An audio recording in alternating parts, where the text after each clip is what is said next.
السلام علیکم ورحمۃ اللہ وبرکاتہ۔ حامدا و مصلیا اما بعد،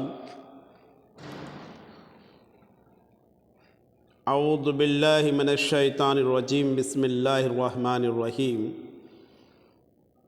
ان المنافقین فی الدرک الاسفل من النار ولن تجد لهم نصیرا۔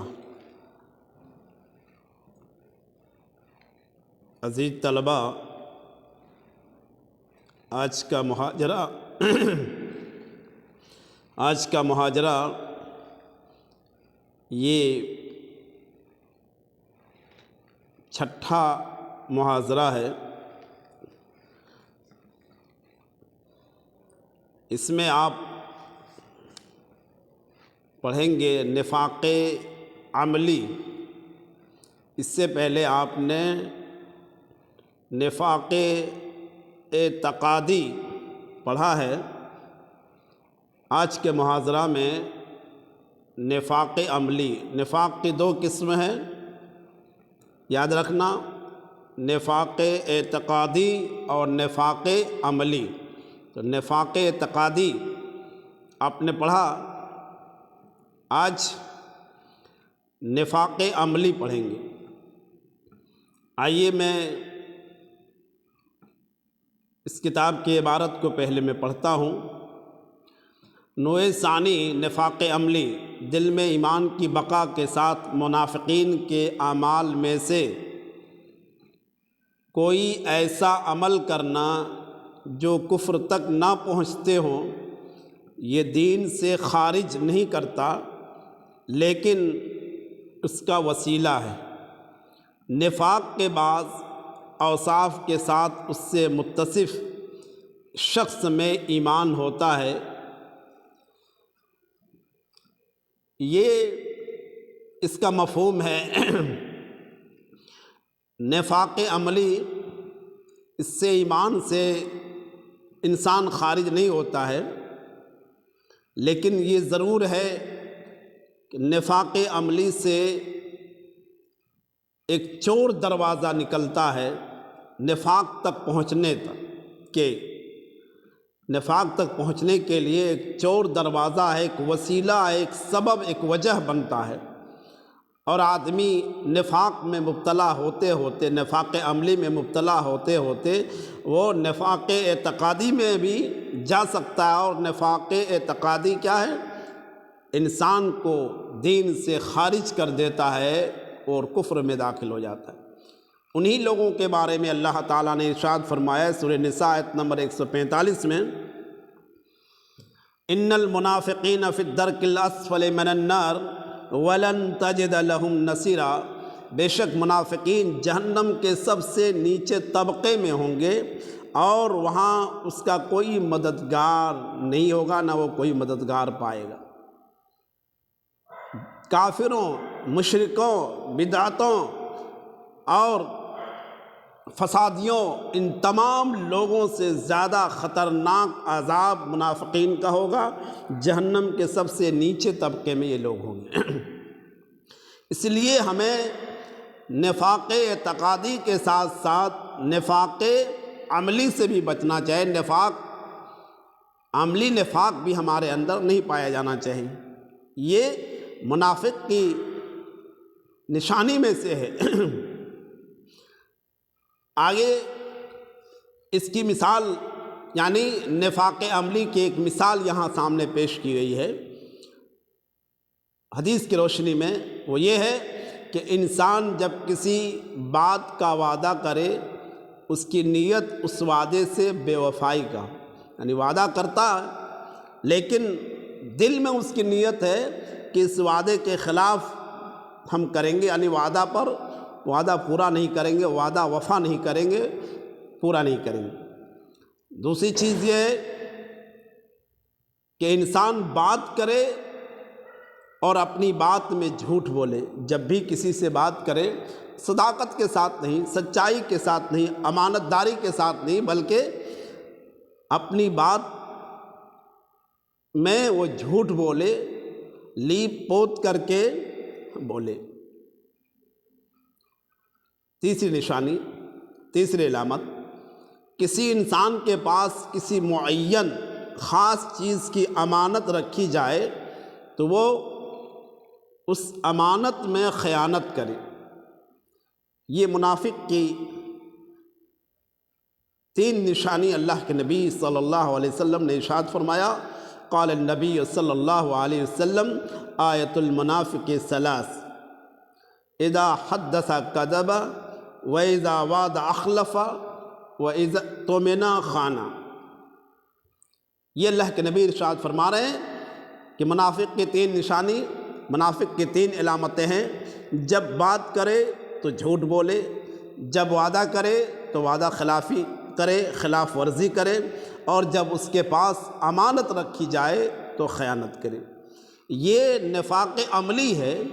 اس طرح کا عمل انسان اگر لگاتار مسلسل کرتے رہتا ہے یا کرتے رہے گا تو آہستہ آہستہ یہی وجہ، یہی سبب اس کے لیے نفاق اعتقادی تک پہنچنے کا ایک سبب بن جائے گا، ایک راستہ بن جائے گا۔ یہ ہے نفاق عملی کی مثالیں جو آپ کے سامنے میں نے پیش کی ہے۔ آئیے آپ دیکھتے ہیں فرد اور معاشرے پر نفاق کا اثر، منافقت کا اثر انفرادی طور پر اور اجتماعی طور پر، فرد پر، معاشرے پر کیا نفاق کا اثر ہوتا ہے۔ کچھ مثالیں یہاں کتاب میں ذکر کیا گیا ہے، انہی مثال کو میں سمجھانے کی کوشش کر رہا ہوں۔ عزیز طلبہ دھیان سے سنیں اور یاد رکھیں۔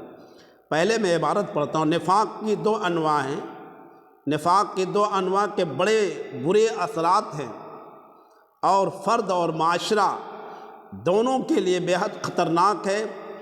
ان اثرات میں سے چند یہ ہیں۔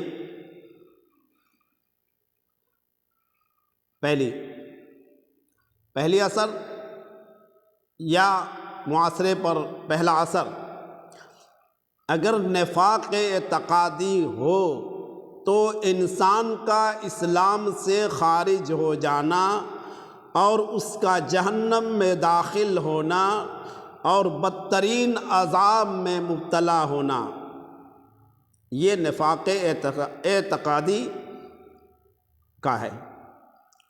اب اس سے اثر کیا ہوتا ہے؟ نفاق اعتقادی معاشرے کے افراد میں بغض و عداوت کا پھیلاؤ۔ نفاق یعنی دل میں کچھ باتیں رکھے، ظاہر میں کچھ عمل کرے۔